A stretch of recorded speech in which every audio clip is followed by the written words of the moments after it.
Iya. Oke, Bapak Ibu, kita akan lanjutkan lagi PA kita ya. Kita masih akan bicara mengenai logika rohani, Bapak Ibu. Jadi ini penting karena karena ini memang penting sekali untuk kita benar-benar memahami ya. Tapi saya ingin Bapak Ibu juga nanti kita bisa berdiskusi tanya jawab ya. Dalam diskusi tanya jawab, kalau ada pertanyaan-pertanyaan langsung aja ditanyakan ya Bapak Ibu. Tadi saya sebenarnya sudah di WA sama Pak Ferry Inge karena mau tanya sesuatu. Saya juga sudah WA supaya bisa segera gabung di Zoom untuk menyampaikan pertanyaannya apa untuk kita bisa diskusikan. Ya mungkin tidak terkait secara langsung dengan topik tentang logika rohani, tapi tidak ada masalah, nggak apa-apa ya. Nah, terakhir itu kita kalau minggu lalu, hari Jumat yang lalu kita banyak diskusi membahas mengenai perumpamaan tentang 10 gadis ya, 5 gadis bodoh dan 5 gadis bijaksana ya Bapak Ibu.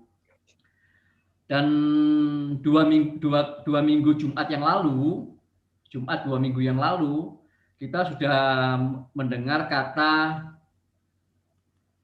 bodoh itu dalam bahasa Ibrani adalah toholah atau taholah. Itu ada di dalam Ayub pasal 4 ayatnya yang ke-18 ya. Yang artinya bodoh itu error. Artinya ya bisa diterjemahkan error gitulah ya. Bahwa malaikat-malaikatnya itu pun juga didapatinya bodoh, error gitu ya. Nah, malam hari ini Bapak Ibu, kita juga akan melihat lagi kata bodoh di dalam satu perumpamaan yang 2 minggu lalu juga saya sebutkan. Selain dari 5 gadis bodoh dan 5 gadis bijaksana, yaitu perumpamaan tentang orang kaya yang bodoh. Nah, di sana kita juga menjumpai kata bodoh, ya Bapak Ibu, kata bodoh.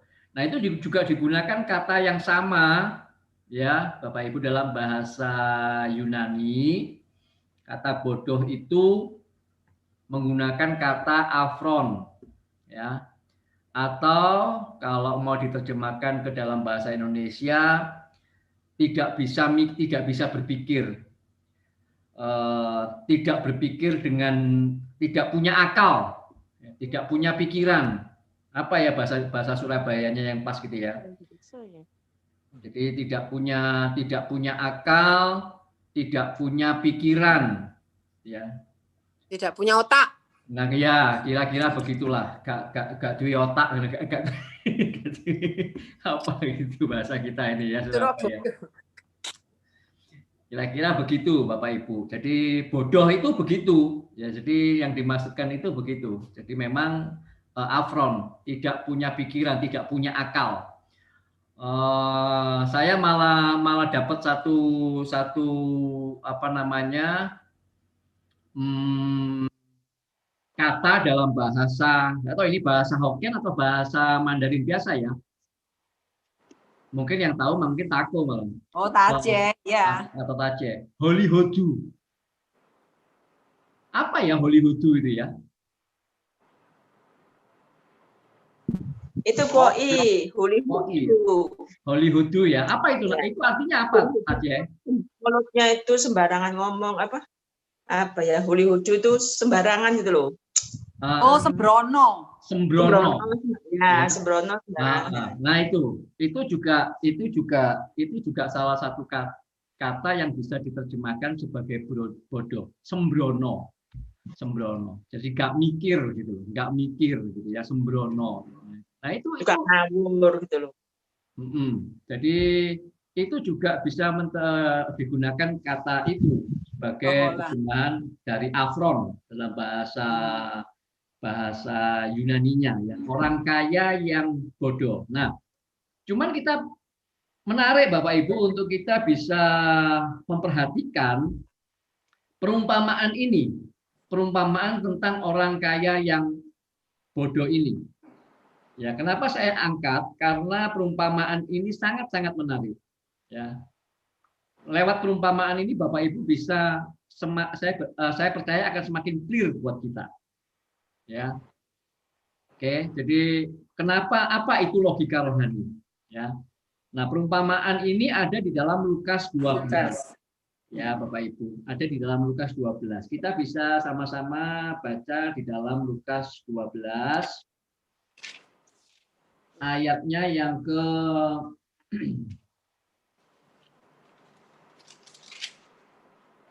mulai yang ke-13 itu perikopnya ya.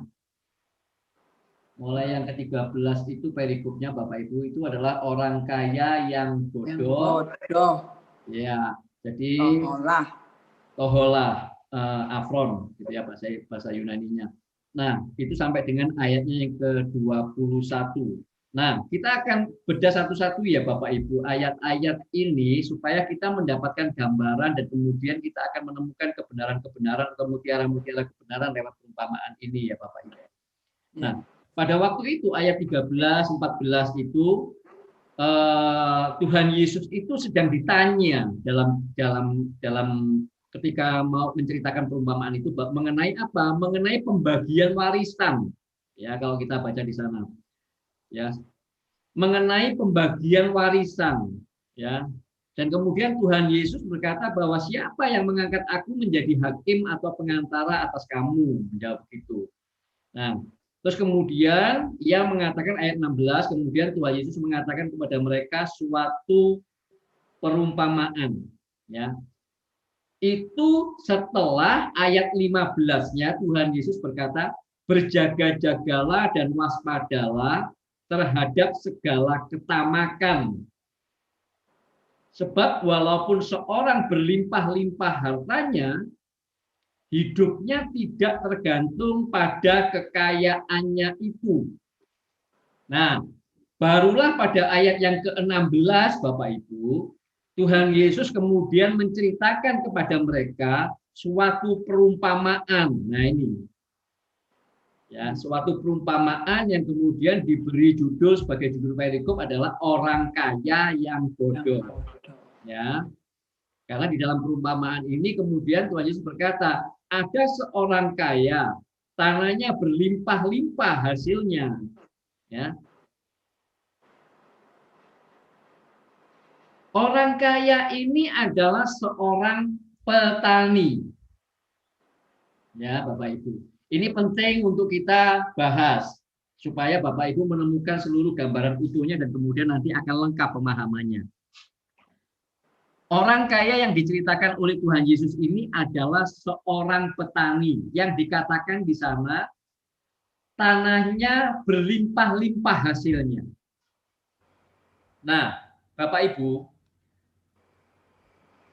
menarik ketika kita melihat bahwa yang digunakan oleh Tuhan Yesus itu adalah petani. Petani. Kok bukan pedagang? Ya kan? Coba. Ayo. Kira-kira apa maksud dibalik? Loh, kok yang dipakai kok seorang petani yang digambarkan? Yang tanahnya berlimpah-limpah hasilnya. Nah, di sini Bapak Ibu, ini mau menggambarkan ya. Petani itu kalau berhasil, memiliki hasil pertaniannya itu berlimpah-limpah, sukses, pertanian itu sangat bergantung dengan yang namanya alam, cuaca. Dibanding dengan pekerjaan lain, petani ini jelas-jelas dia bergantung dengan alam. Mau disiapkan seperti apa kalau cuacanya gagal, gagal saja pasti hasilnya. Tahu nggak? Ini menggambarkan Bapak Ibu bahwa betapa petani ini memang ya, jadi petani ini orang yang Tuhan Yesus mau menggambarkan bahwa orang ini sangat bergantung dari kemurahan Allah, dari berkat Allah dalam bentuk cuaca atau alam yang baik, misalnya curah hujan, ya curah hujannya baik, tidak mengalami kekeringan. Kalau kita mau menanam, bertani pada saat terjadi kekeringan, ya pasti nggak mungkin berhasil kan.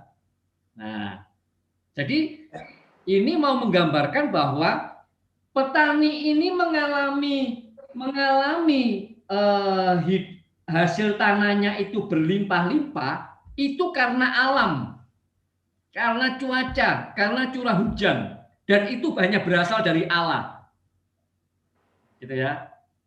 Nah, ini nanti penting ya Bapak Ibu, ya supaya ini menjadi, coba deh kita seringkali ngomong begini, oh iya itu memang kita diberkati berkat dari Tuhan. Nah, berkat dari Tuhan kan, tapi kalau ini ceritanya tentang pedagang, oh memang dia hebat, pinter gitu. Ini petani, mau sepinter apapun dia kalau cuacanya kering ya gagal pasti, ya kan? Nah, jadi luar biasa Alkitab kita ya Bapak Ibu, ketika Tuhan Yesus membuat perumpamaan pun itu juga maknanya luar biasa. Jadi ini petani ya, jadi yang digunakan adalah seorang petani yang kemudian dikatakan hasilnya berlimpah-limpah. Nah, ayat ke-17, ketika ia memperoleh hasil yang berlimpah-limpah karena alam atau cuaca yang bagus, ya, dan memang di dalam katakanlah tradisi Yahudi ya Bapak Ibu, itu memang yang namanya seorang petani itu memang orang yang dikatakan bahwa sepenuhnya hasilnya bergantung kepada rahmat atau berkat Tuhan, gitu ya. Berkebun, cocok tanam itu semua begitu ya. Nah, ayat 16, ketika ia memperoleh hasil yang berlimpah-limpah itu, kemudian ia mengatakan kemudian ia bertanya dalam hatinya, ayat 17, apakah yang harus aku perbuat? Sebab aku tidak mempunyai tempat di mana aku dapat menyimpan hasil yang berlimpah-limpah tadi itu. Hasil dari tanah pertaniannya yang berlimpah-limpah itu. Nah, ayat ke-18 dikatakan, aku akan merombak lumbung-lumbungku, aku akan merombak gudang-gudangku, dan aku akan mendirikan lagi yang lebih besar. Sehingga aku akan menyimpan di dalamnya segala gandum dan barang-barangku. Nah, Bapak Ibu perhatikan. Kira-kira apa sih yang salah dengan orang kaya ini ketika dia memperoleh hasil tanah yang berlimpah-limpah dan kemudian dia mendapati bahwa gudang-gudangnya itu enggak cukup untuk menyimpan hasil dari hasil pertaniannya, hasil tanahnya itu. Maka kemudian ketika dia mengatakan bahwa aku akan merombak, aku akan membuat gudang yang lebih gede supaya hasil kebunku atau hasil tanahku itu bisa muat, kan enggak salah. Enggak salah. Itu kan sangat logis. Betul. Ya, sangat logis sekali itu Bapak Ibu. Jadi orang ini, petani ini adalah memang petani yang kalau kita membaca ini adalah petani yang cerdas. Ya. Ya. Berarti enggak bodoh. Lu tadi dikatakan bodoh gitu kan. Ini enggak, dia cerdas.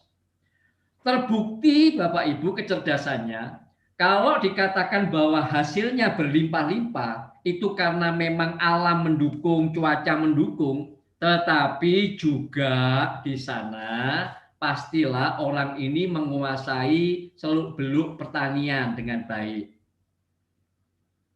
Orang ini juga berarti bisa dikatakan sebagai petani yang berhasil, Bapak Ibu Saudara. Petani yang sukses.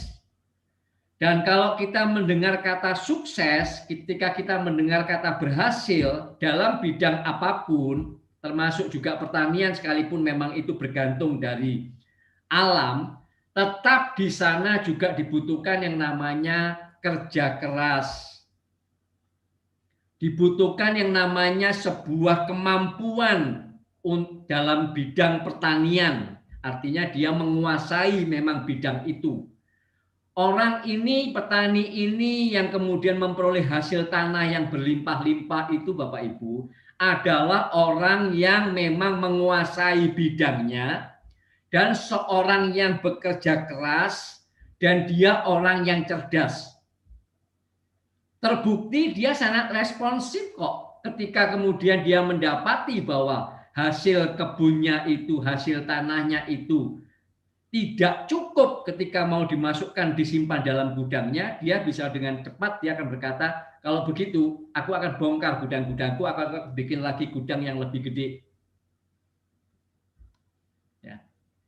Maka di sini kita bisa melihat Bapak Ibu bahwa orang yang disampaikan oleh Tuhan Yesus dalam perumpamaan sebagai orang kaya yang bodoh ini, yang petani ini, sesungguhnya secara pemandangan kita sebagai manusia, dia adalah orang yang hebat.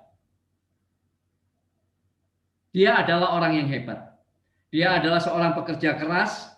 Dia adalah orang yang mumpuni di bidangnya, menguasai bidang pertanian. Dan dia adalah orang yang memang cerdas. Sehingga sangat kontradiktif kalau kemudian dikatakan sebagai bodoh. Nah, ya kan? Jadi makanya kemudian di dalam tadi kan di dalam ayat 17 tadi, apa yang harus kulakukan? Maka ia sangat-sangat responsif, sangat cepat tanggap untuk berkata, kalau begitu aku harus melakukan ini. Orang yang demikian ini kan orang yang bagus di mata kita. Ada orang yang kerjanya itu lelet, tidak responsif, ya kan? Diberitahu ada persoalan apa, mau mencari solusinya aja lambat gitu. Tidak pada orang ini, tidak pada petani yang diceritakan dalam perumpamaan ini. Dia cerdas, tangkas untuk bisa mengambil keputusan apa yang harus dilakukan, apa yang mesti diperbuat. Makanya kemudian dia memutuskan untuk aku harus rombak gudangku. Aku mesti bikin yang lebih besar supaya hasil panenku, hasil tanahku dan bahkan barang-barangku bisa masuk ke situ. Ya kan? Nah, yang jadi pertanyaan kan kemudian loh, Yesus tapi menyebut dia ini bodoh. Menyebut dia ini tidak punya akal, tidak punya pikiran. Padahal secara manusia orang ini hebat, orang ini berhasil. Tetapi kemudian Tuhan Yesus mengatakan bahwa orang ini bodoh. Ya. Kalau kita perhatikan ya Bapak Ibu Saudara, orang yang kita gambarkan sebagai orang yang bekerja dengan keras, orang yang menguasai bidangnya, dia tahu apa yang mesti harus diperbuat ketika menghadapi persoalan masalah. Pasti bukan orang yang suka keluyuran, yang suka nganggur, yang suka cuman kesana kemari, tidak jelas gitu. Pastikan tidak.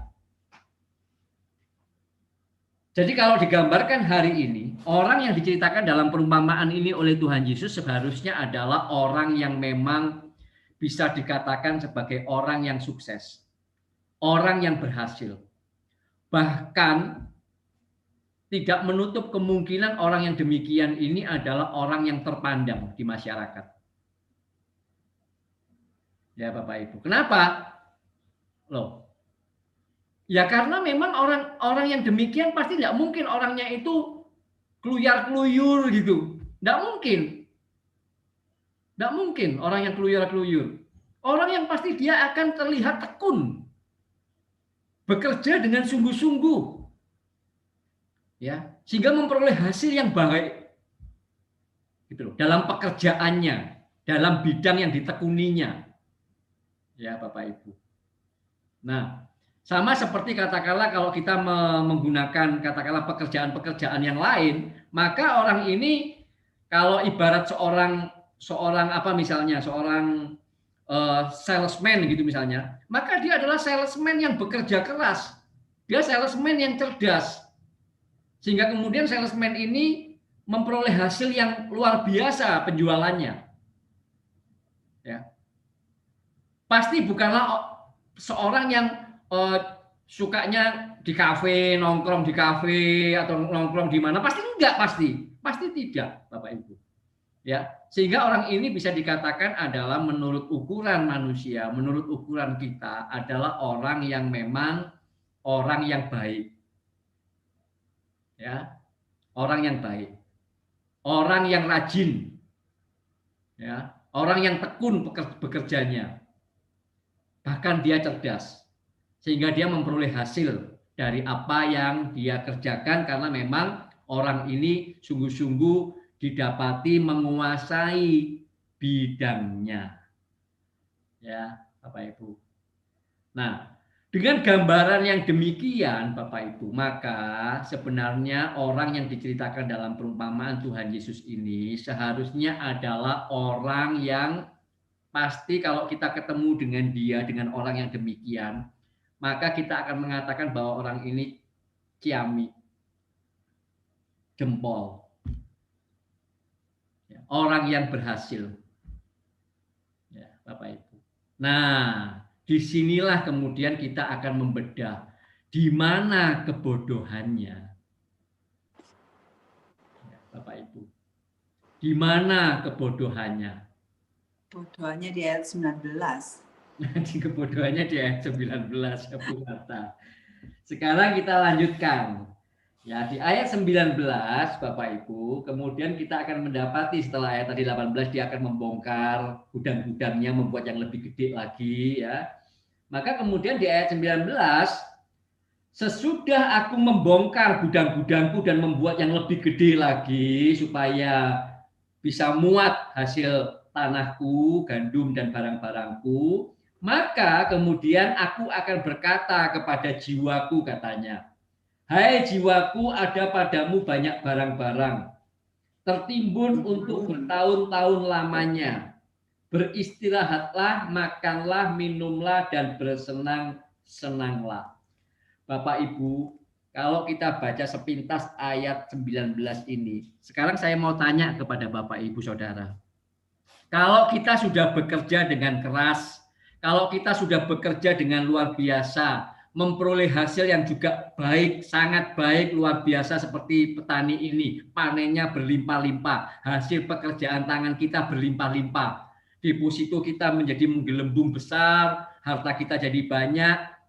Sekarang pertanyaan saya adalah, apakah tidak terbersit di dalam pikiran kita bahwa kita mau juga istirahat lah. Ya paling enggak ngelencer lah kemana atau kemana gitu. Betul nggak sih Bapak Ibu? Masa kita masa kita kerja terus saja gitu? Masa gitu? Enggak. Rasanya enggak. Kalau Cia gimana Cia? Iya, Cia ya. Gimana Cia? Ayo Cia. Betul sekali. Iya, betul sekali kan. Rasanya sangat-sangat manusiawi dan sangat-sangat logis.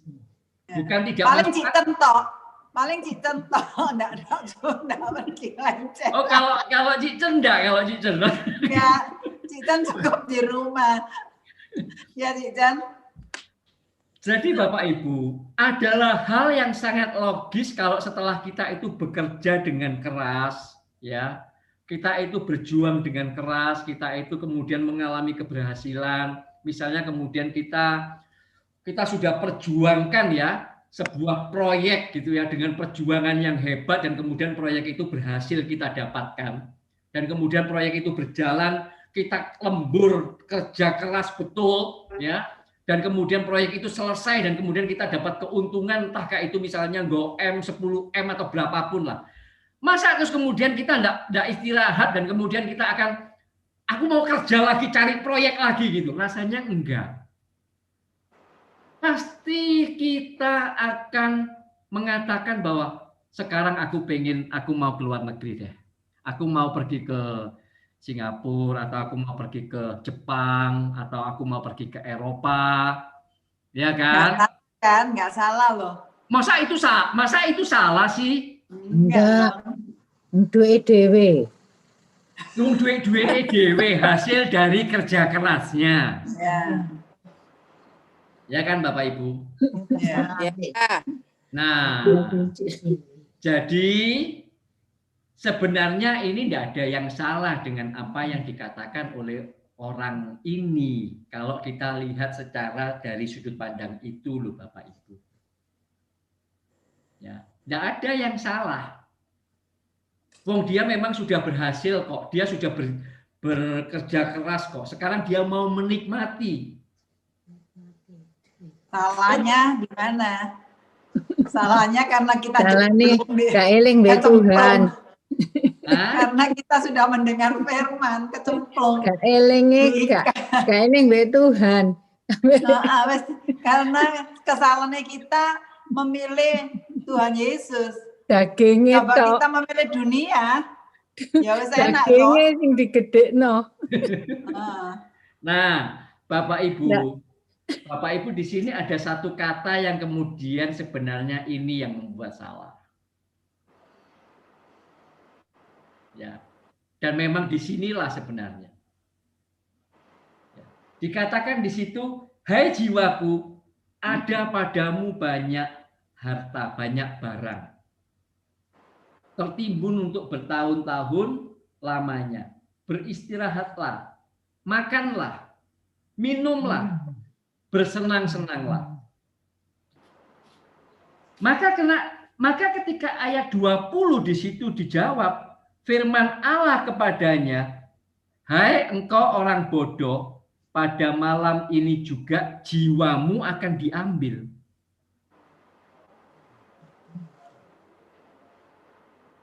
Ya diambil ya gak iso apa-apa. Orang ini rupanya menjadi bodoh ketika dia berpikir. Jiwanya itu bisa disenangkan, bisa disukakan dengan hal-hal materi. ya. Padahal sejatinya dia tidak pernah bisa berkuasa atas jiwanya. Amin. Betul. Maka ketika ayat 20 itu dijawab bahwa jiwamu malam ini mau tak ambil. Terus sekarang siapa yang akan bisa, apakah kamu kemudian bisa menikmati? Bisa.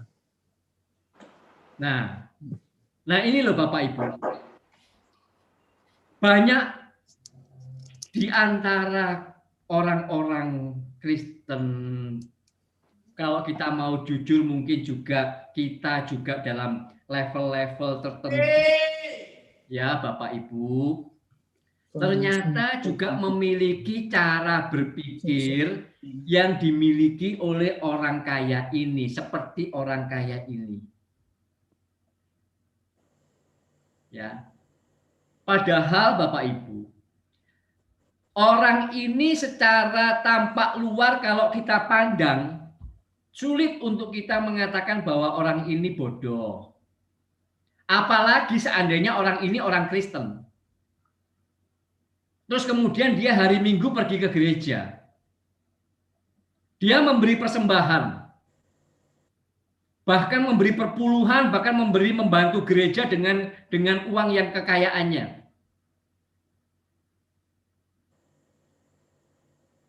Terpandang juga di gereja. Maka pasti nggak ada orang yang mengatakan orang ini orang bodoh, Bapak Ibu. Yang ada malahan orang ini adalah orang terpandang. Jangan-jangan malah diangkat jadi majelis. Ya, pasti. Iya kan? Iya, itu realita loh Bapak Ibu. Karena banyak orang akan mengatakan begini kan, loh gereja itu nggak cuma butuh iman, gereja itu juga butuh uang katanya gitu. Jadi begitu, ya kan? Nah maka orang-orang yang seperti petani yang kaya ini yang diceritakan dalam perumpamaan ini, maka tidaklah berlebihan kalau saya mengatakan jangan-jangan orang ini kalau ada di gereja dia bisa diangkat jadi majelis. Ya Bapak Ibu. Paling enggak asyir. Bisa menopang gereja kan Cik Ria? Iya, betul. Iya, Bapak Ibu. Ya. Nah, kalau malam hari ini kemudian kita mau jujur, mau rendah hati, belajar lewat perumpamaan ini, Bapak Ibu, dan kemudian kita mendengar firman Tuhan yang dikatakan sendiri oleh Tuhan Yesus bahwa orang ini bodoh, maka tentu kita harus memperhatikan dengan seksama, Bapak Ibu Saudara. Ya. Supaya jangan sampai kita ini kemudian tanpa kita sadari, tanpa kita tahu ternyata terjebak dalam kebodohan yang sama. Ya, itu loh maksudnya Bapak Ibu. Supaya kita itu punya sebuah logika rohani yang ya memang logika rohani, cara berpikir yang rohani. Ya. Gitu. Nah, disinilah baru kemudian kita akan masuk Bapak Ibu, bahwa ternyata kebodohan daripada orang atau petani yang diceritakan oleh Tuhan Yesus ini adalah bahwa orang ini kenapa dikatakan tidak punya akal, tidak punya pikiran, itu karena ternyata orang ini bukan tidak pintar, bukan tidak pandai, bukan tidak cerdas. Tetapi orang ini ternyata tidak bisa atau tidak memiliki yang namanya cara berpikir rohani, Bapak Ibu Saudara. Terbukti apa? Terbukti ketika dia berkata, "Hai jiwaku." Dia berpikir bahwa jiwanya itu bisa dipuaskan dengan barang-barang materi dunia. Dia berpikir bahwa dengan liburan atau dengan kemudian menikmati hasil kekayaannya, maka jiwanya itu bisa dipuaskan. Ya. Nah, disinilah kebodohan itu yang pertama. Tidak ada yang salah dengan kekayaan. Tidak ada yang salah dengan kerja keras. Bapak Ibu. Tetapi kalau kemudian ketika kita bekerja keras, ketika kemudian kita diberkati dengan kekayaan, dan kemudian kita berpikir bahwa kekayaan itu bisa memuaskan jiwa kita, memuaskan hidup kita, maka disitulah hal pertama yang kita perlu tahu bahwa berarti kalau kita masih punya berpikir seperti itu, berarti kita belum punya logika rohani. Orang yang demikian belum punya logika rohani. Belum memahami yang namanya sebuah realitas rohani. Bukankah firman Tuhan berkata, Bapak Ibu, bahwa segala yang kelihatan itu sementara, sedangkan yang tidak kelihatan itu adalah kekal. Kita sudah baca ayat itu kan Bapak Ibu. Ya, di dalam 2 Korintus itu kalau masalah ya. Sudah kita baca ayat itu. Yang kelihatan itu sementara, tetapi yang tidak kelihatan itu kekal. 2 Korintus 4 ayatnya yang ke-18.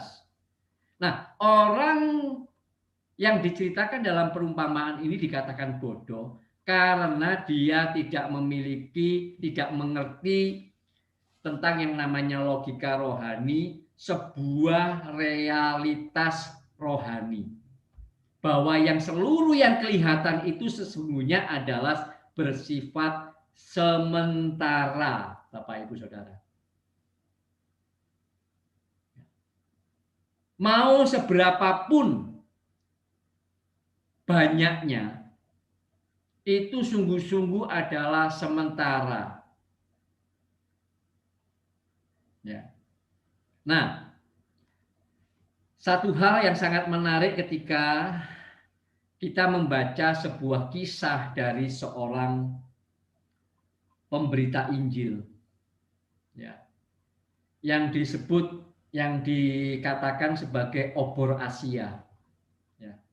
Sebutannya itu adalah obor Asia. Namanya adalah John Sung. Ya, namanya John Sung. Seorang yang kemudian terkenal ketika dalam kisahnya itu bagaimana dia membuang ijazah-ijazahnya, ya, ijazah PhD-nya, yang dia peroleh di Amerika, dia buang di laut, itu, dan kemudian dia mengatakan bahwa itu seolah-olah seperti membakar kapal ketika kita sudah mendarat di satu pulau. Kalau kapalnya sudah dibakar, tidak ada lagi sarana alat untuk bisa berlayar balik.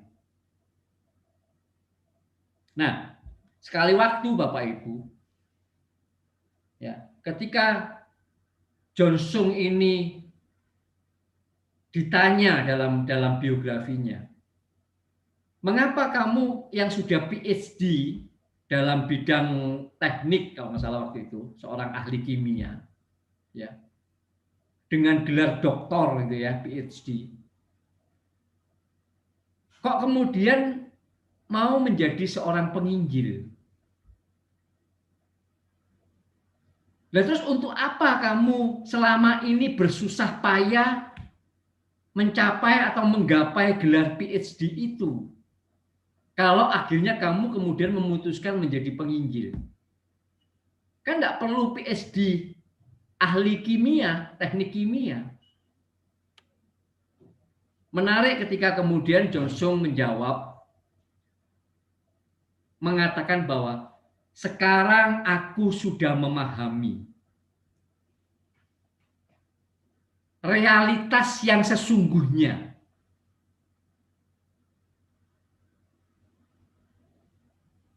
Jadi sekarang aku mau menggunakan waktuku untuk yang realitas sesungguhnya ini, realitas yang sejati ini. Apa itu? Kekekalan. Karena ternyata yang di dunia ini semuanya akan berlalu, akan selesai. Persis dengan apa yang dikatakan di dalam 2 Korintus 4 ayat 18 itu, Bapak Ibu.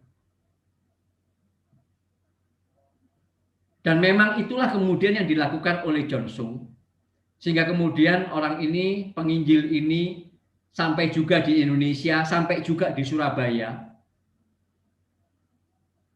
ya, mengabdikan seluruh hidupnya untuk penginjilan, sehingga kemudian Johnson ini terkenal dengan sebutan obor Asia. Ya, Bapak Ibu. Semuanya berawal dari sebuah logika rohani. Memahami realitas yang sejati. Ya. Yaitu bahwa dunia ini dengan segala hiruk pikuk, kesenangan, kemewahan, ya, gemerlapnya, itu akan selesai dan berlalu. Sedangkan kekekalan itu namanya saja sudah kekekalan, itu akan selama-lamanya abadi. Tentu kita tidak mengatakan, saya tidak mengatakan dengan menceritakan ini kemudian saya tidak mengatakan bahwa oh kalau gitu kita semuanya jadi penginjil. Oh ya, enggak begitu. Tetapi satu hal yang kita mesti tahu, Bapak Ibu Saudara, bukan setiap orang Kristen itu adalah penginjil. Bukan setiap orang Kristen itu adalah pendeta. Bukan setiap orang Kristen itu adalah gembala. Memang. Tetapi Alkitab mengatakan setiap orang percaya itu adalah hamba Tuhan. Adalah hamba Allah. Ya kan, Bapak Ibu? Jadi setiap kita itu adalah hamba Allah, hamba Tuhan. Meskipun bukan pendeta, karena pendeta, gembala sidang, itu penginjil, itu semua kan sebenarnya kan jabatan-jabatan saja. Tetapi kita semua ini sesungguhnya adalah hamba-hamba Allah. Nah, sebagai hamba-hamba Allah, orang-orang percaya yang kita semua adalah hamba-hamba Tuhan, Bapak Ibu, maka setiap kita itu harus memiliki yang namanya logika rohani ini. Tanpa logika rohani ini, tanpa memiliki pemahaman akan realitas yang sejati ini, maka seluruh hidup kita, pencapaian apapun di dalam hidup kita punya harta, punya kekayaan, punya rumah, punya mobil, dan segala macam itu, pasti akan kita perlakukan seperti petani ini. Dan itu berarti sebuah kebodohan, Bapak Ibu Saudara.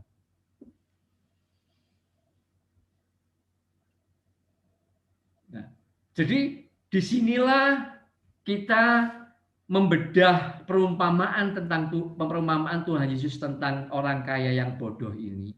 Maka hal yang pertama adalah ternyata orang ini tidak memiliki logika rohani, tidak memahami realitas rohani, bahwa sesungguhnya yang rohani itu kekal, yang jasmani itu justru fana. Sebentar lagi akan kita tinggalkan. Ketidakmengertian dan ketidakpahaman orang ini, petani ini, itu ada di ayat 19 itu. Ketika dia berkata, jiwaku, dia mau menyukakan, menyenangkan jiwanya dengan segala harta yang dia miliki. Yang kalau kita kontekstualkan di dalam hari ini, Bapak Ibu, dalam dunia kita hari ini, yang tadi kita ngomong sama-sama, sebenarnya tidak akan kelihatan tidak salah loh. Bahkan kita seringkali mungkin berkata kepada anak kita atau mantu kita, ya, atau teman kita, kamu itu wis kerja keras mengumpulkan kekayaan banyak, mbok yo istirahat to, ngelencero. Kita itu sering ngomong begitu loh Bapak Ibu. Saya pun juga kadang-kadang malah menyarankan begitu kok. Lah kamu tidak ngelencer setelah kamu berjuang, setelah kamu kerja keras, setelah kamu mengumpulkan duit segitu banyak, terus duitmu gawe apa? Lu kan gitu sering kali kita ngomong. Ibu yang ngelencero nang Bali, nang Singapura, apa nang Jepang atau nang di gitu loh. Secara konteks hari ini, sebenarnya kata-kata yang barusan saya ucapkan ini ya sama dengan kata-kata di dalam ayat 19 itu.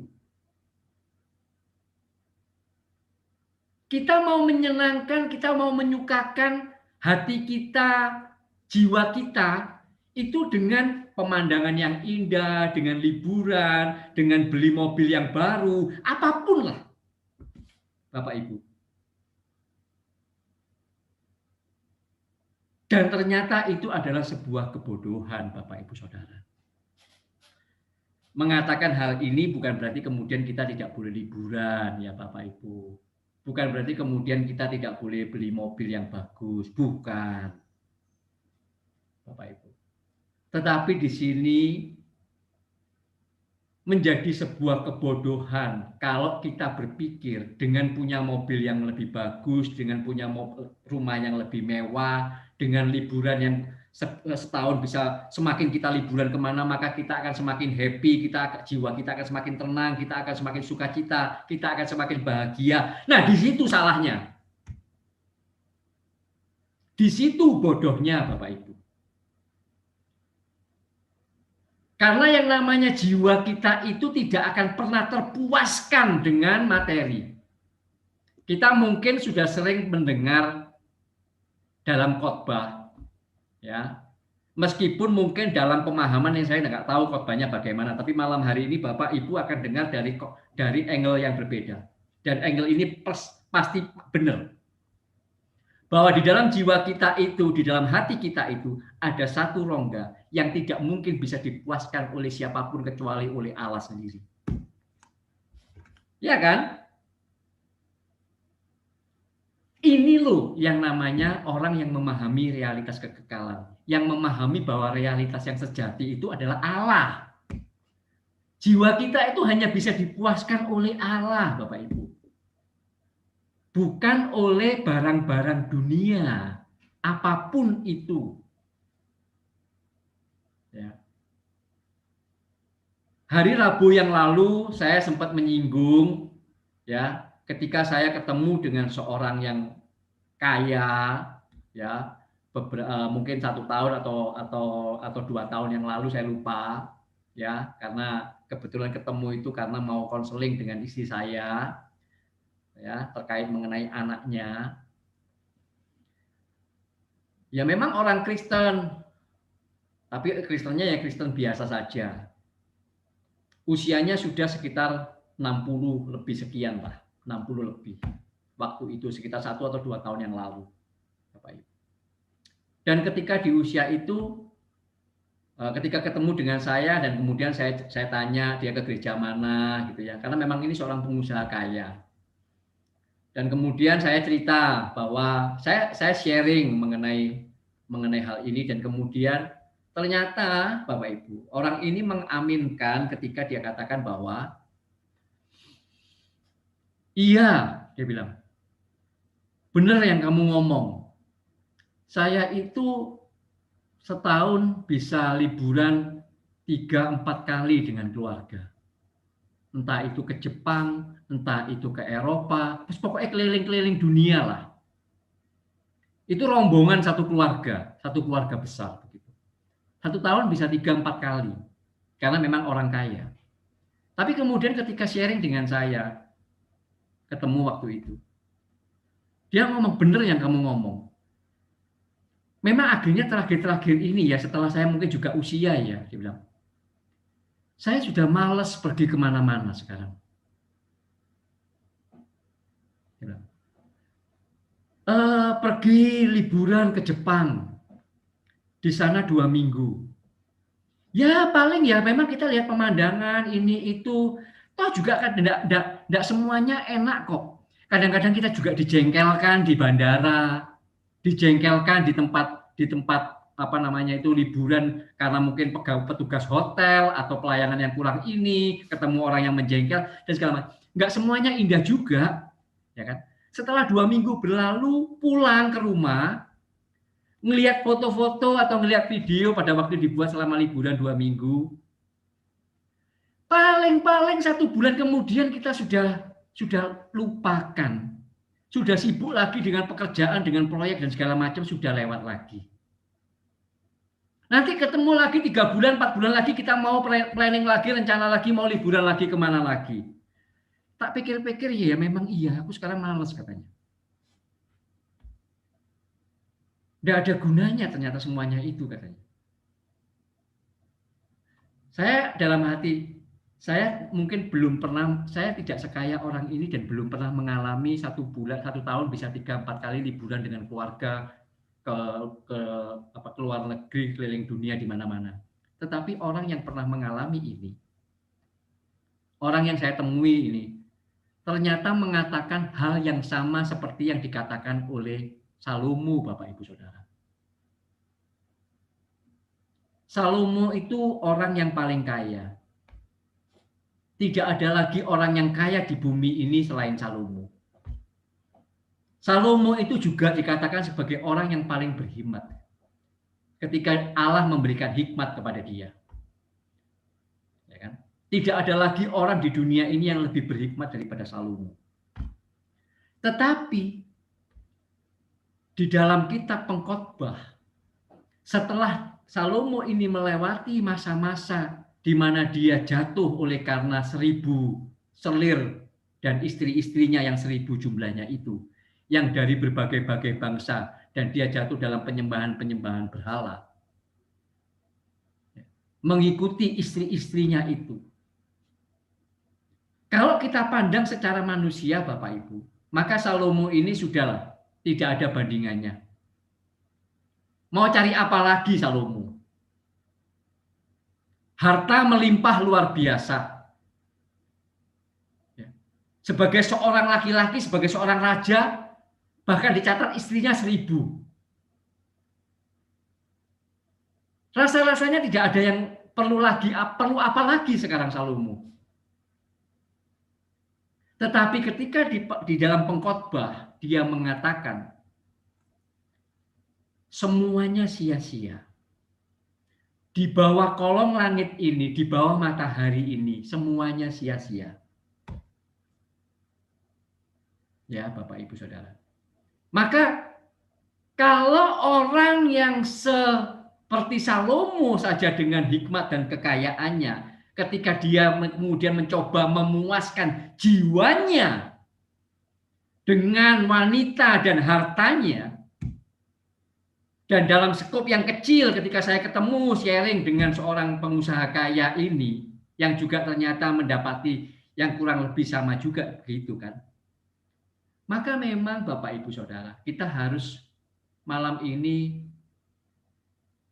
mengakui bahwa adalah sebuah kebodohan kalau kita mencoba memuaskan jiwa kita ini dengan harta, kekayaan, materi duniawi.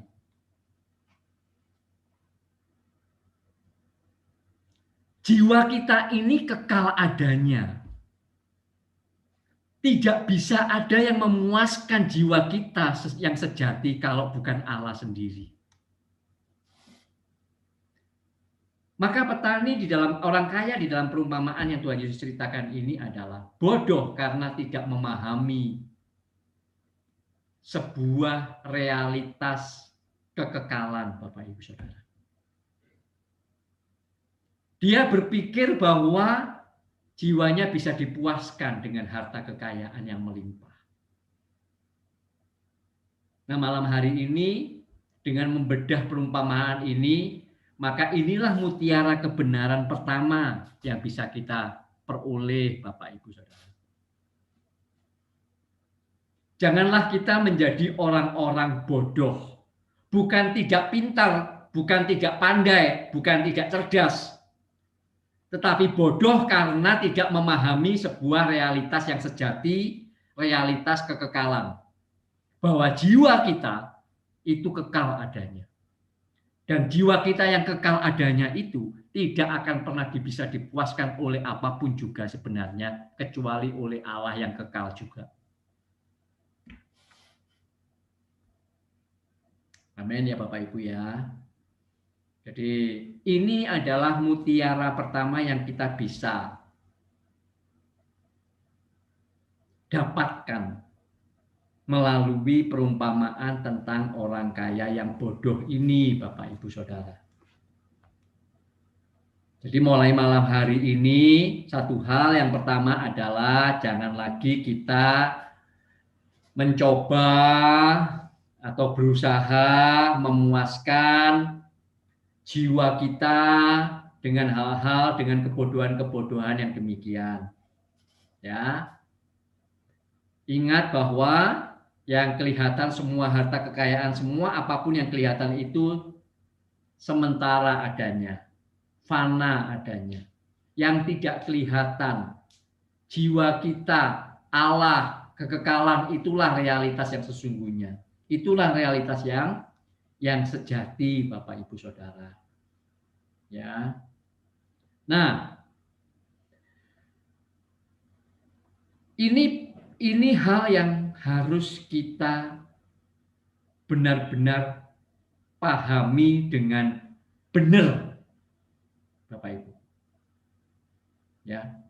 Sebelum sebelum kita menggali mutiara yang kedua, Bapak Ibu, satu hal yang kita perlu tambahkan di dalam mutiara yang pertama ini. Memiliki logika rohani atau memahami realitas yang sejati, realitas rohani. Maka Bapak Ibu, ini fakta yang terjadi dalam kehidupan kita hari ini. Ya. Kalau kita bekerja, kalau kita sekarang ini bekerja apapun pekerjaan kita, ya, berdagang, menjadi marketing, menjadi sales, menjadi pengusaha, menjadi pemilik toko, atau apapun pekerjaan kita, Bapak Ibu, seringkali kemudian diri kita sendiri atau kita mendengar orang lain berkata begini, bahkan tidak berlebihan kalau saya katakan diri kita juga sering mengatakan itu. Saya mengerjakan, saya berusaha, saya mengumpulkan, saya bekerja dengan maksimal, dengan sebaik-baiknya, saya bekerja keras untuk memperoleh yang terbaik, entah itu uang, ini adalah untuk Tuhan. Pasti sering kita mengatakan yang demikian, Bapak Ibu Saudara. Kita embel-embeli di belakang itu untuk Tuhan. Saya mau mengerjakan ini kalau saya bisa dapat uang. Saya sekarang sudah ngerti kebenaran ini, sudah ikut PA ini, saya tahu. Maka saya sekarang ini mau, apalagi salah satu pilar daripada yang diceritakan bahwa salah satu kebenaran adalah kita harus memiliki tanggung jawab. Artinya dalam kehidupan ini kita berusaha, berjuang, bekerja dengan sebaik-baiknya, menghasilkan yang terbaik. Dan semuanya itu untuk Tuhan. Malam hari ini saya ingin katakan kepada Bapak Ibu dan termasuk mengatakannya kepada diri saya. Hati-hati dengan memberikan kalimat untuk Tuhan di belakang. Kalau kita tidak sungguh-sungguh tulus mengatakannya Bapak Ibu. Kalau kita tidak benar-benar dengan ketulusan yang dari hati kita sungguh-sungguh mengatakan itu. Hati-hati. Karena kalau tidak, satu, sementara kita berjuang, sementara kita bekerja siang malam, bekerja keras yang katanya tadi untuk Tuhan supaya menghasilkan yang terbaik, kita bukannya semakin dekat dengan Tuhan, kita malah semakin jauh dengan Tuhan.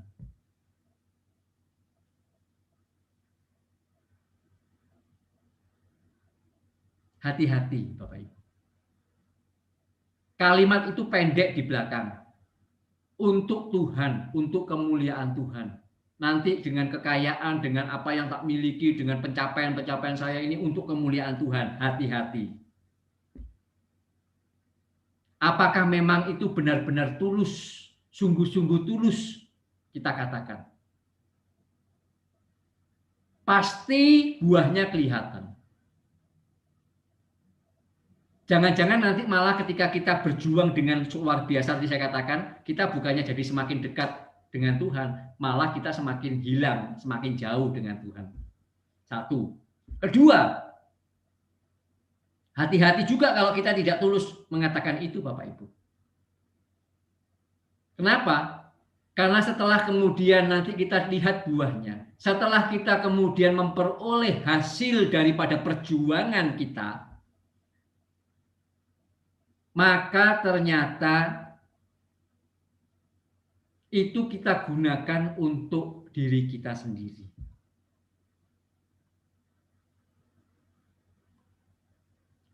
Adalah sangat-sangat normal dan wajar kalau kemudian pakai uang itu ya hemat, harus ngirit. Ini perjuangan untuk bisa dapat ini, cari uang sekarang ini sulit, angel.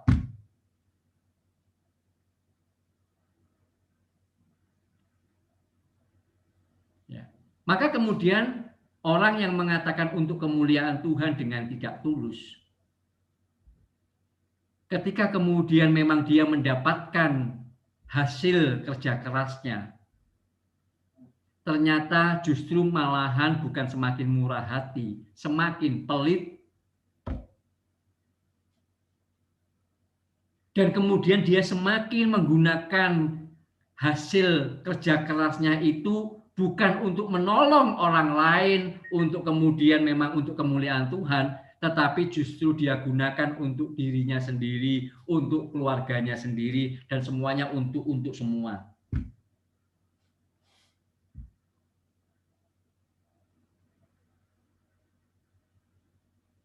Jadi hati-hati ya Bapak Ibu, ya, mendengar bahwa kita sudah kita harus memiliki logika rohani, memahami realitas yang sejati, dan kemudian tapi kan kita mesti kerja keras Pak. Oh iya, memang. Saya kerja keras, saya mau berjuang semaksimal mungkin untuk kemuliaan Tuhan Pak. Hati-hati dengan kata-kata untuk kemuliaan Tuhan itu. Ya Bapak Ibu. Harus kita uji betul. Dengan rendah hati kita, apakah aku tulus mengatakannya? Karena sudah terlalu banyak bukti, fakta, yang orang-orang mengatakan demikian ternyata jatuhnya itu bukan malah semakin dekat, semakin murah hati, bukan. Malah semakin jauh dari Tuhan, malah semakin pelit, malah semakin egois, malah semakin berkata bahwa nggak ngerti ya cari duit itu susah.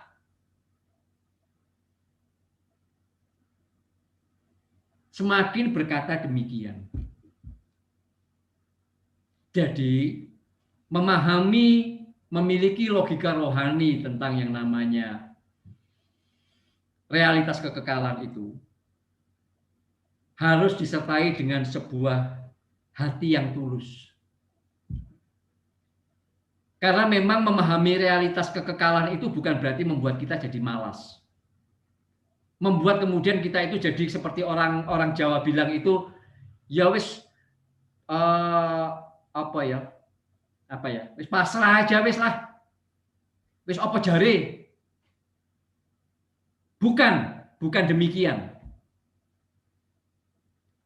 Sementara kita memahami realitas kekekalan, realitas yang sejati, sementara kita memahami logika rohani, kita harus menjadi orang-orang yang memiliki, yang memaksimalkan bahasanya, memaksimalkan seluruh potensi yang Tuhan berikan. Dan memang itu adalah untuk kemuliaan Tuhan kita mau memaksimalkan potensi itu. Tetapi hati-hati dengan kata-kata kalimat untuk kemuliaan Tuhan itu sungguh-sungguh harus dengan sebuah ketulusan, Bapak Ibu Saudara. Harus benar-benar tulus, dan ketulusan kita itu akan kelihatan dari buahnya. Ketika perjuangan kita memaksimalkan potensi itu mendapatkan hasil.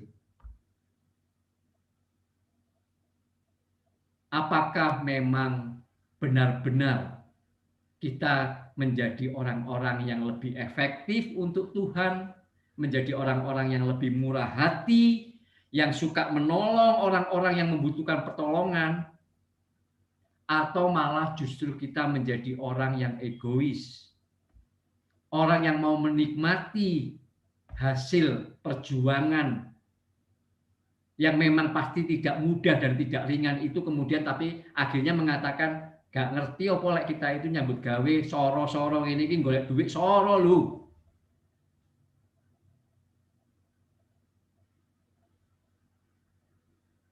Hati-hati ya Bapak Ibu, saya ingatkan. Memahami realitas yang sejati, memiliki logika rohani, harus disertai dengan ketulusan. Harus disertai dengan ketulusan, Bapak Ibu Saudara. Ya. Nah, ini mutiara yang pertama ditambah dengan ketulusan ya Bapak Ibu. Maka mutiara yang kedua yang perlu juga kita harus paham, dapatkan dari perumpamaan ini adalah yang sesuai dengan tema kita, melakukan kehendak Bapa, ya Bapak Ibu. Maka kebodohan orang ini adalah dia tidak tahu, tidak mengerti apa kehendak Allah, atau kalau kita sekarang sebagai umat perjanjian baru, apa kehendak Bapa. Atas berkat-berkat yang dia percayakan, yang Allah percayakan kepada kita. Orang kaya ini, tadi dari awal saya katakan, begitu cerdasnya Alkitab menulis bahwa yang digunakan sebagai perumpamaan itu adalah petani, bukan pedagang. Petani itu tadi sudah di awal-awal saya katakan bergantung dengan berkat Tuhan dalam bentuk cuaca yang baik. Ketika kemudian Allah memberkati, Allah mencurahkan berkat-Nya, sehingga dalam perjuangan kita, dalam usaha yang kita lakukan, kita mendapatkan hasil, maka orang yang bodoh adalah orang yang tidak memahami, tidak ngerti apa kehendak Allah atas berkat yang Allah percayakan di dalam tangannya. Seperti orang kaya yang bodoh ini. Jadi hal kedua yang membuat orang ini bodoh adalah tidak mengerti, tidak memahami kehendak Allah atau kehendak Bapa atas hasil atau atas berkat yang sudah Allah berikan.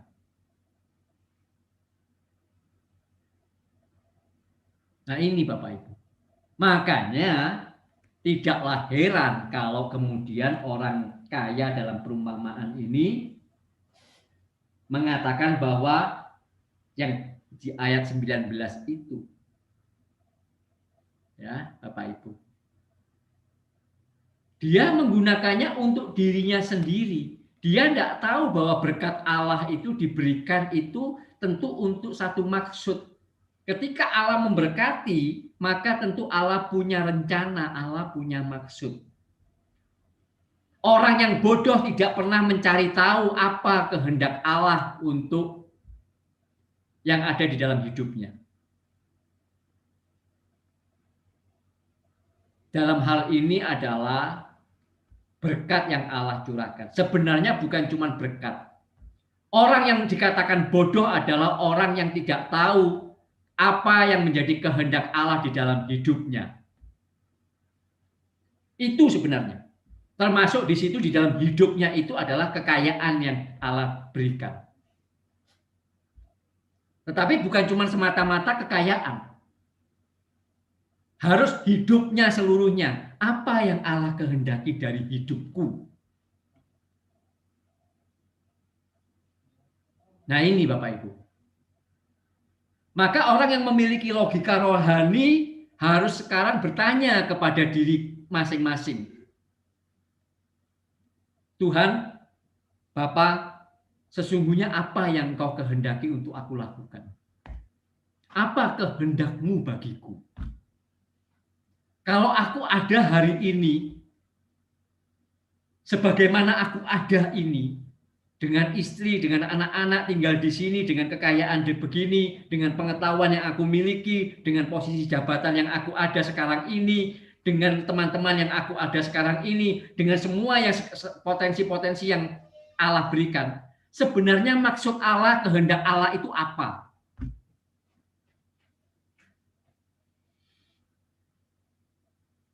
Di dalam posisi hidup kita masing-masing hari ini, Bapak Ibu Saudara. Kalau kita tidak memperkarakan ini, kalau kita tidak menanyakan ini kepada Allah, maka kita termasuk, maka orang-orang demikian adalah orang-orang bodoh.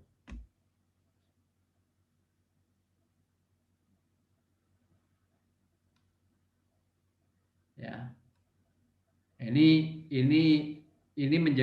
butuh sebuah kerendahan hati dan kejujuran untuk kepada kita masing-masing, termasuk saya, Bapak Ibu. Bukan berarti saya kemudian sudah melakukan semuanya ini. Belum juga. Mungkin nilainya lebih baik daripada Bapak Ibu. Dan memang harus lebih baik. Kalau saya yang ngajar demikian nggak nilainya lebih baik daripada Bapak Ibu, saya nggak pantas ngajar.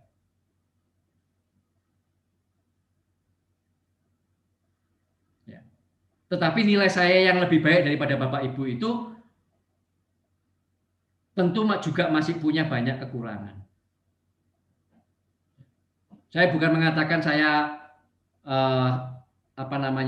sombong dan kemudian mengatakan lebih baik, tidak. Tapi memang harus lebih baik. Kalau tidak saya lebih baik lah, ya bagaimana saya bisa mengajar menjadi teladan buat Bapak Ibu kalau saya ternyata nilainya tidak lebih baik daripada Bapak Ibu. Seorang guru itu nilainya harus lebih baik daripada muridnya dong. Ya, bukan karena sombong, bukan. Ya memang harus demikian.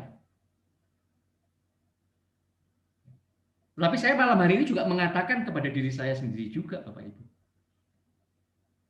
Apakah saya selalu memperkarakan kehendak Allah untuk saya?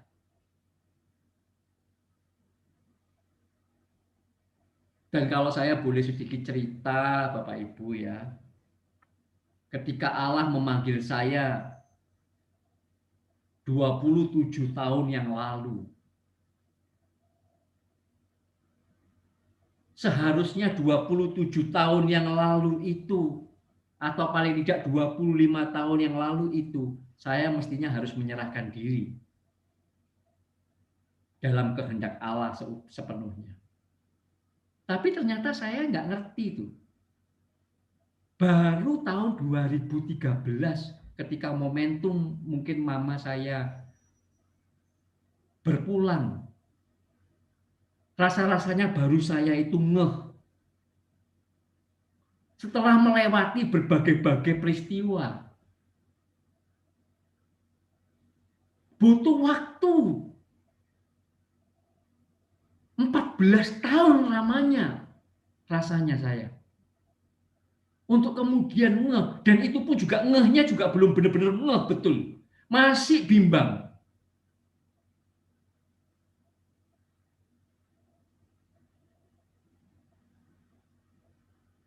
Mestinya saya 25 tahun atau idealnya yang benar-benar sempurna itu 27 tahun yang lalu ketika Allah memanggil saya, mestinya saya menyerahkan diri kepada kehendak Allah. Kalau saya mengingat itu lagi Bapak Ibu, karena peristiwa itu tanpa saya harus menceritakannya, peristiwa itu sangat jelas sekali. Panggilan itu sebenarnya sangat jelas sekali buat saya ketika saya terima di dalam sebuah retreat.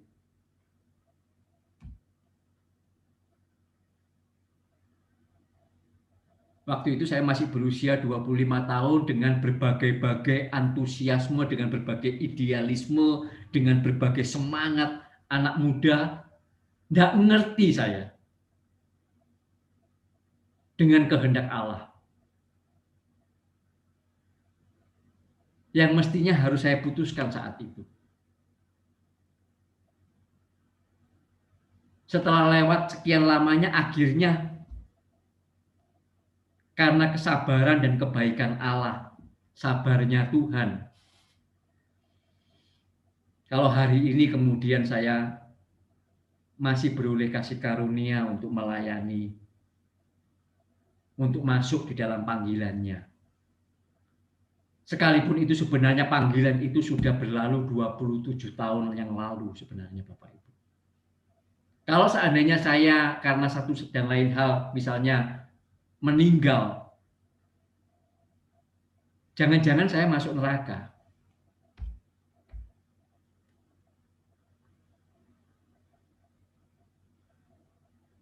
Karena ternyata saya tidak melakukan kehendak Allah.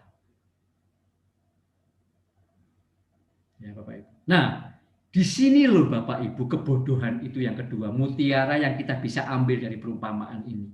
Yang kedua adalah tidak mengerti kehendak Allah buat diri kita itu apa.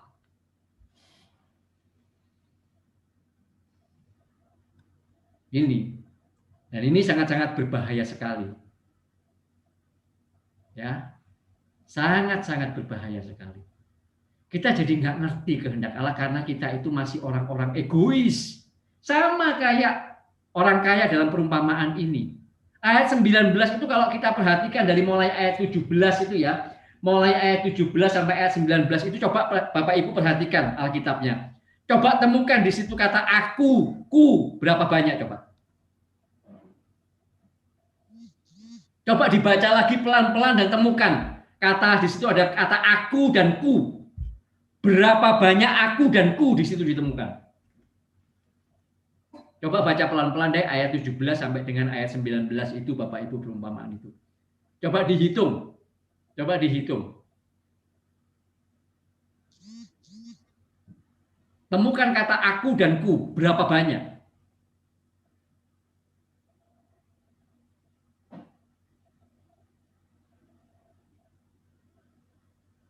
Banyak sekali dan betapa itu menggambarkan kita orang yang bodoh itu adalah orang yang egois yang masih mau mencari untuk seluruh-seluruhnya itu kepentingan dirinya sendiri bukan kepentingan Allah. Itu loh Bapak Ibu. Itu juga yang menjadi sedihnya saya juga kalau kemudian kadang-kadang saya masih mendapati kadang-kadang masih muncul pengen itu, aduh kenapa masih gitu ya gitu.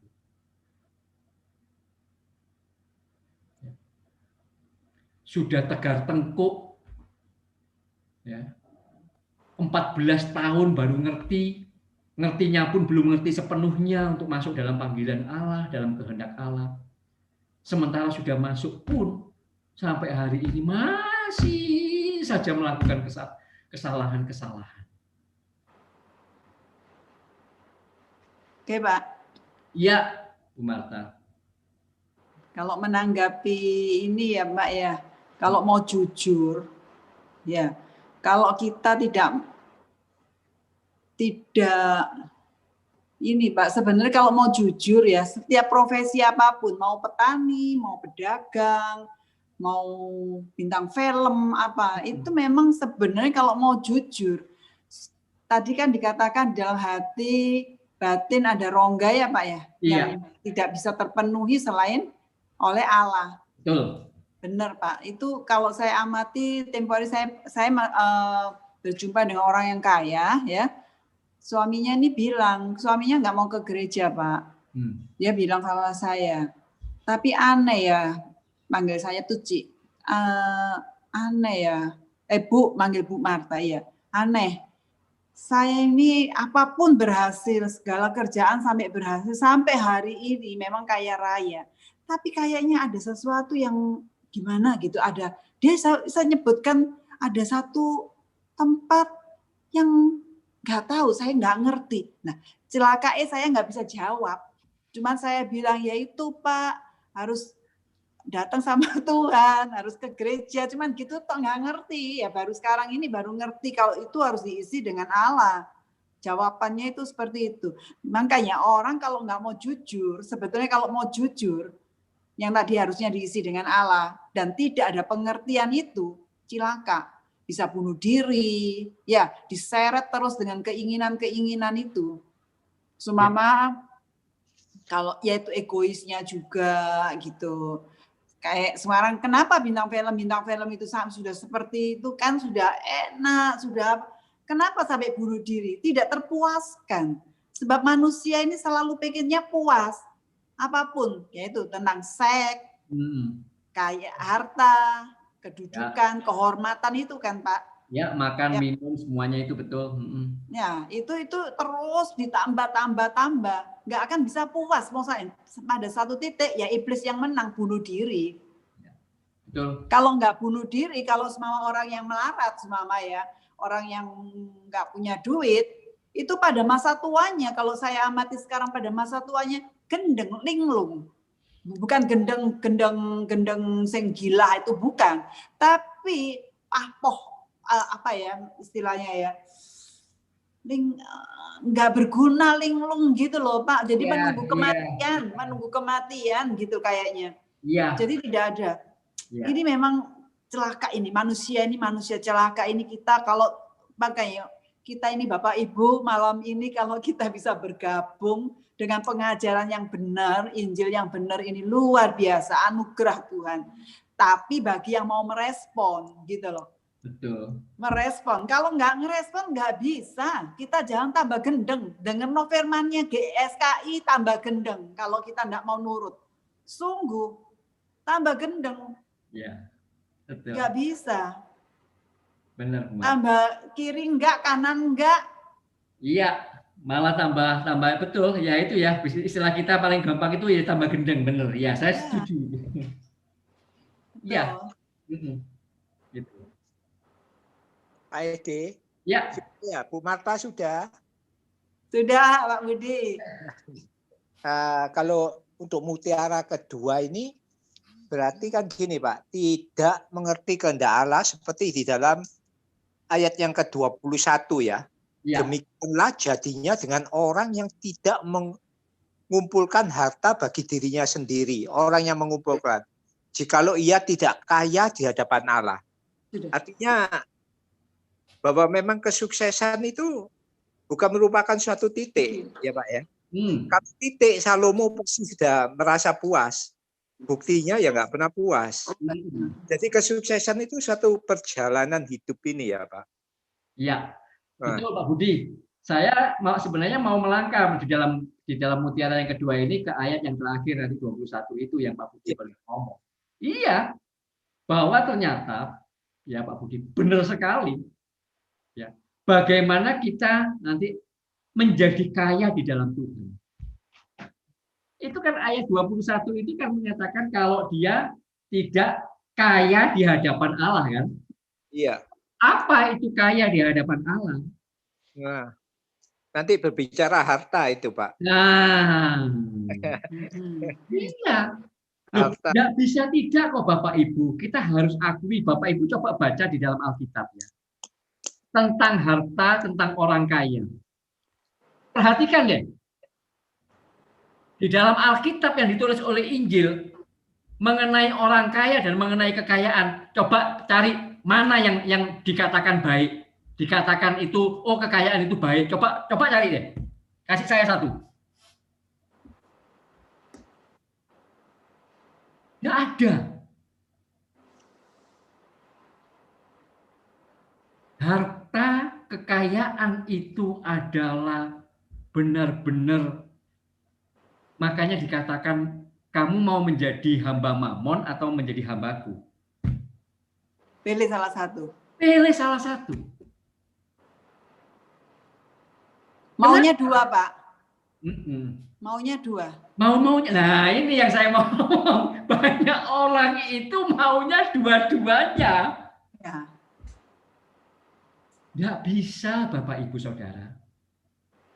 Bukan karena harta itu jahat, tetapi harta itu bisa membuat jiwa kita, hati kita, pikiran kita itu kemudian benar-benar kita itu bisa keseret oleh dia loh. Betul. Itu loh bahayanya Bapak Ibu. Ya. Makanya orang ini ya, orang kalau tidak punya logika rohani, tidak mengerti tentang realitas yang kekekalan yang realitas yang sejati yaitu kekekalan itu ya Bapak Ibu. Begitu punya harta, punya keberhasilan, punya kesuksesan, perhatikan deh baik-baik. Orang-orang itu mirip kayak orang kaya ini, ngomong dengan dirinya sendiri. Aku saiki perlu apa maneh ya? Kurang apa maneh aku saiki ya? Loh begitu pasti. Orang ini nanti ya. Sendiri loh. Ini kalender ini merah, mau kemana ini? Iya. Iku nanti bulan depan ada kalender merah ada 1 minggu arep nang ndi ya. Akan begitu Bapak Ibu. Akan begitu. Itu fakta lah sudah. Itu fakta. Maka menjadi sesuatu yang sangat berbahaya ya Bapak Ibu kalau kita itu sementara bertanggung jawab di dalam hidup ini, mengupayakan memaksimalkan seluruh potensi kita, dan kemudian kita menuai berkat memperoleh kekayaan atau memperoleh harta atau memperoleh jabatan atau memperoleh nama baik, whatever itu. Kalau kita nggak memahami, tidak memiliki logika rohani, tidak memiliki pemahaman yang benar dengan realitas yang terjadi yaitu kekekalan, percaya deh, kita akan terseret oleh jabatan, oleh harta, oleh apapun itu, kesenangan-kesenangan dunia itu. Pasti Bapak Ibu. Dan yang paling berbahaya adalah kekayaan. Karena di dunia ini semuanya bisa dibeli dengan uang. Ya. Orang aja bisa dibeli dengan uang. Ya. Kalau hari ini kemudian atau 1-2 hari ini kita kemudian ada trending orang pejabat ditangkap oleh KPK. Sementara dia beberapa bulan yang lalu mengatakan bahwa kita harus bersih, kita harus transparan, ya kan? Terus kemudian saya jadi agak prihatin ketika kemudian di salah satu sosial media ketika saya buka kalimat oleh pejabat ini kemudian disandingkan dengan kalimat yang disampaikan oleh seorang pendeta terkait mengenai bahwa apa itu ya, godaan seksual itu akan menghancurkan rumah tangga. Disandingkan saya jadi ya ini siapa, kerjaan siapa ini yang memang benar ada videonya, Ria punya itu sama Cicen menyandingkan itu gitu ya. Saya bilang itu Mbok ya jangan toh ya, aduh gitu loh ya, tapi kenyataan tuh Pak ya. Maka itu Bapak Ibu, Kalau kita nggak memahami kebenaran ini ya Bapak Ibu, melihat bahwa kita itu harus benar-benar kita itu membutuhkan untuk memiliki logika rohani. Bahwa realitas yang sejati itu adalah kekekalan. Kita ini apa yang kita lihat sementara saat ini adalah semuanya fana sementara. Ini bukan realitas yang sesungguhnya loh. Jadi maka kita harus sungguh-sungguh ayo belajar menanyakan kepada kita masing-masing kehendak Allah untuk diri kita. Jangan sampai Bapak Ibu ya, kita itu hanya menjadi orang-orang yang berhasil, menjadi orang-orang yang memiliki banyak harta di dunia ini, tetapi ternyata kita itu miskin di hadapan Allah. Seperti yang tadi Pak Budi baca di dalam ayat 21. Ternyata kita nggak kaya di hadapan Allah. Orang yang mengumpulkan harta bagi dirinya sendiri tidak kaya di hadapan Allah. Nah, ini bahayanya Bapak Ibu. Makanya semakin kita dipercayakan semakin banyak harta, semakin banyak kekayaan, semakin banyak kepintaran, kepandaian, kebisaan, ya, jabatan kita semakin tinggi, kekuasaan kita semakin besar, itu justru semakin bahaya. Semakin bahaya. Kita semakin mudah, semakin gampang untuk terseret karena kita punya banyak fasilitas yang bisa kita pakai untuk bisa menyenangkan, menyukakan diri kita sendiri dan bukan menyukakan hati Allah, Bapak Ibu Saudara. Ini bahaya banget. Ya. Jadi kita Pak Edi. Ya, Bu Ing. Ya. Berkenaan dengan pernyataannya Pak Edi barusan itu. Terus bagaimana caranya kita ini apa yang harus kita perbuat supaya kita tuh tidak terseret gitu. Seperti tadi Pak Edi, kalau orang bilang ini barusan ini tadi ya.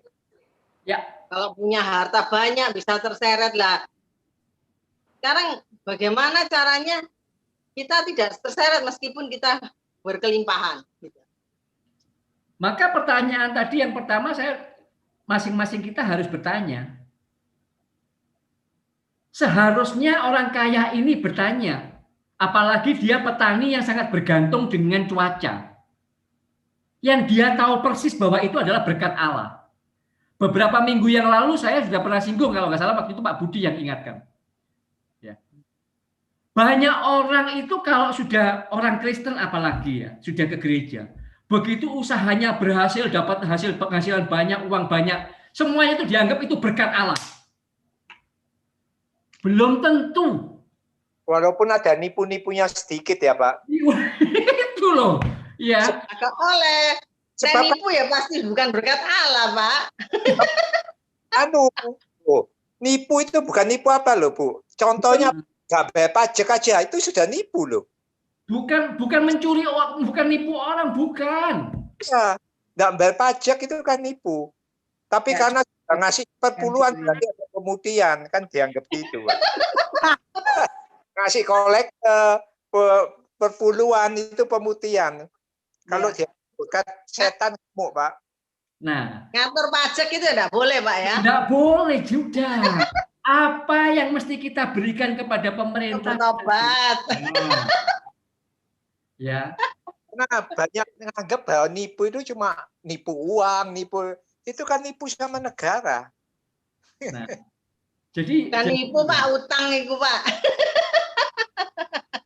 Nggak semua kalau kita itu terima harta, terima naik jabatan, jangan buru-buru mengatakan ini berkat Allah. Perkarakan dulu, kalau memang itu berkat Allah, maka pertanyaannya adalah, Tuhan, kalau Engkau berikan aku naik jabatan, kalau Engkau berikan aku, percayakan aku dengan order proyek yang berhasil dengan uang yang segini ini, untuk apa Tuhan? Bisa nggak kita bertanya begitu? Kalau kita nggak bisa bertanya begitu, berarti kita masih orang-orang yang belum punya logika rohani. belum punya pemahaman tentang realitas sejati. Dianggap punyanya sendiri, Pak ya. Iya. Berkat Tuhan terus dinikmati sendiri ya. Betul. Harusnya kan dibagi untuk Yang sesama. paling dilakukan seperti tadi yang Pak Budi katakan. Ya, wis pokoknya aku bayar perpuluhan, aku wis nyumbang gereja, sisane kita ku. Ya kan? Itu jalan tengah. Itu jalan tengah jadinya. Seolah-olah semua orang akhirnya jadi begitu. Ya kan? Loh, coba toh bayangkan, aku punya penghasilan sekian M lah misalnya 1 tahun. Misalnya katakanlah 20 M untungku 1 tahun. Tak kasihkan perpuluhan aku bayar 2 M. Coba tanya ke orang, berani nggak bayar ngasih 2 M? Loh, aku wani loh. Bukankah dia orang hebat? Menurut pemandangan manusia. Siapa yang bisa berani punya keuntungan 1 tahun 20 M dan kemudian dia kasih perpuluhan 2 M? Seberapa banyak orang? Nggak banyak kan Bapak Ibu? Bukankah orang yang demikian kita bisa pandang sebagai orang hebat? Bukan. Sebenarnya seluruh hidupnya uang yang 20 M seluruh hartanya dan bahkan hidupnya itu milik Tuhan. Orang yang gimana Bu Marta? Menanggapi Bu Ing tadi, bagaimana supaya nggak keseret? Nah, ya.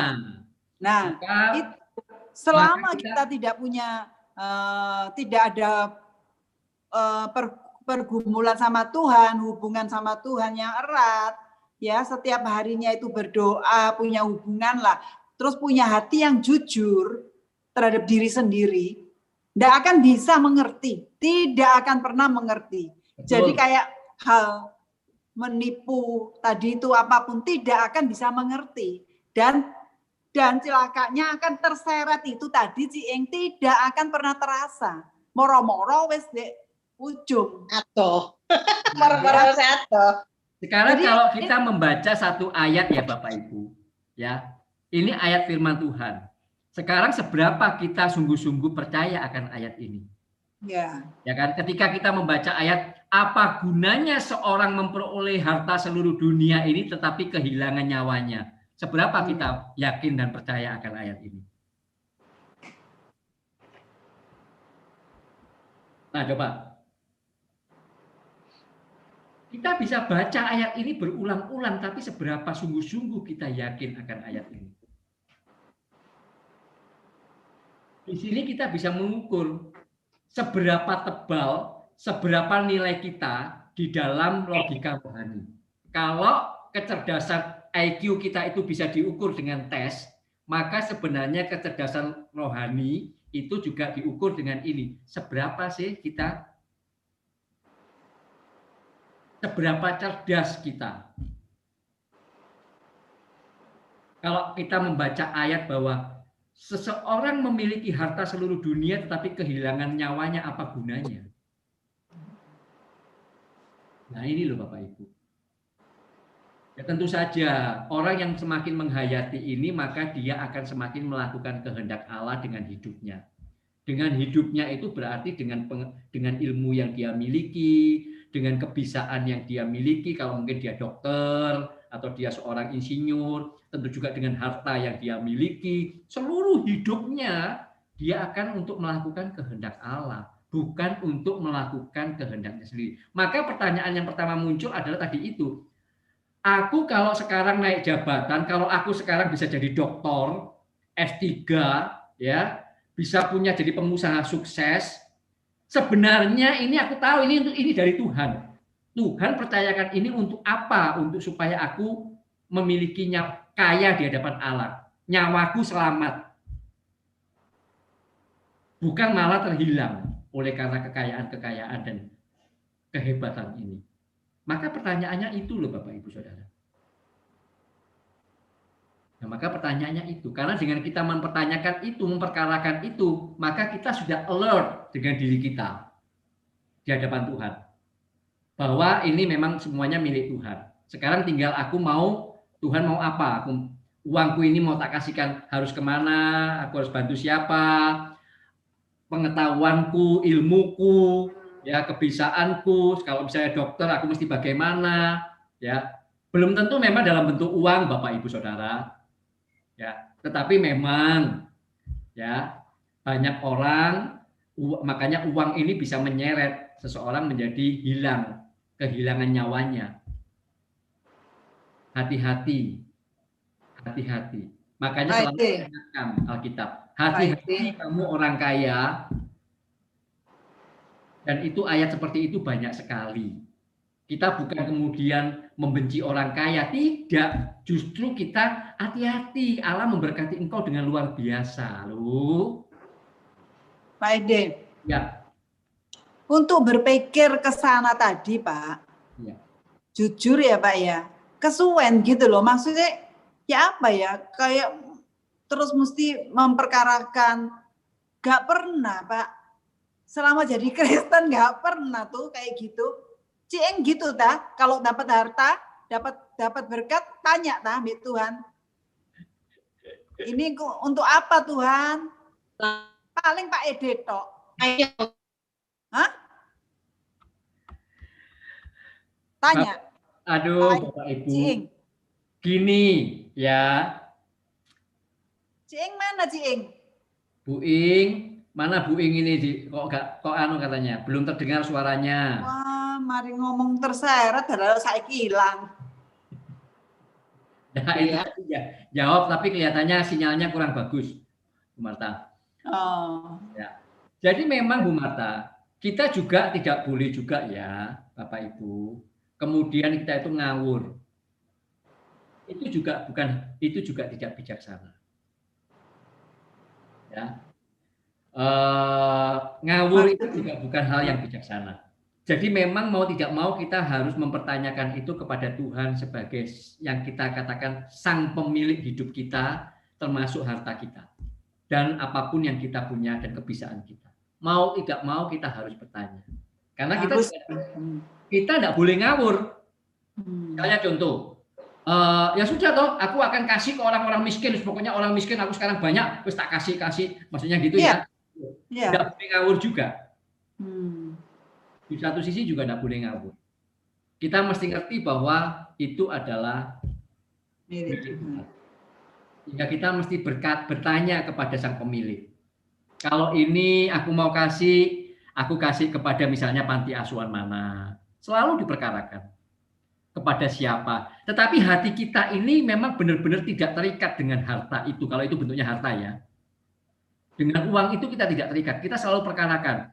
Aku mau kasih kemana Tuhan? Ke panti asuhan mana? Ke gereja mana? Ke hamba Tuhan siapa? Ke orang miskin siapa? Ke famili siapa? Maka adalah sangat benar sekali ketika Pak Eras mengatakan bahwa orang-orang yang dipercayakan oleh Tuhan dengan harta, kekayaan, ya apapun itu, maka sebagai acuan, benar sekali ketika dikatakan bahwa perhatikan orang tuamu, perhatikan keluargamu, perhatikan sanak famili terdekat, sanak famili keluarga besar, tetangga-tetangga, masyarakat sekitar, ya, dan kemudian juga perhatikan hamba-hamba Tuhan dan gereja di mana kamu digembalakan.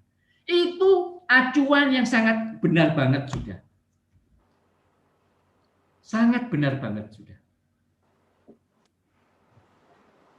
Adalah, ya bukan berarti kemudian itu selalu salah, tidak, tapi konyol juga kalau kemudian kita yang jauh kita bantu, sementara yang dekat tidak kita bantu. Sekalipun memang tidak bisa kadang-kadang 100% hal itu salah. Ya enggak, tapi kan mestinya senormalnya ya yang dekat pasti kita bantu, yang jauh gitu kan, mesti gitu ya. Ya. Itu acuan itu benar sekali. Nggak usah kepengen masuk TV. Oh jangan, iya kalau memberi tangan kanan memberi tangan kirinya jangan tahu dong. Nggak usah pengen masuk TV, Marta. Iya. TV. Ya. Jadi acuan itu sudah benar banget ya.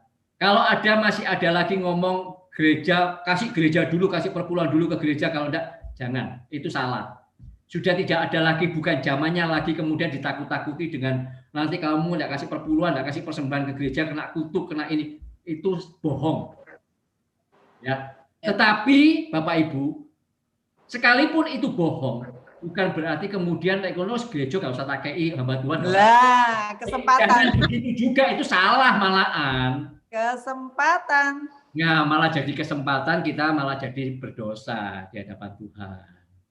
Ya, nggak boleh ditakut-takuti dengan kutuk dan segala macam, itu nggak boleh. Jadi makanya saya katakan acuan yang diberikan oleh Pak Eras tentang hal tadi itu benar sekali, Bapak Ibu.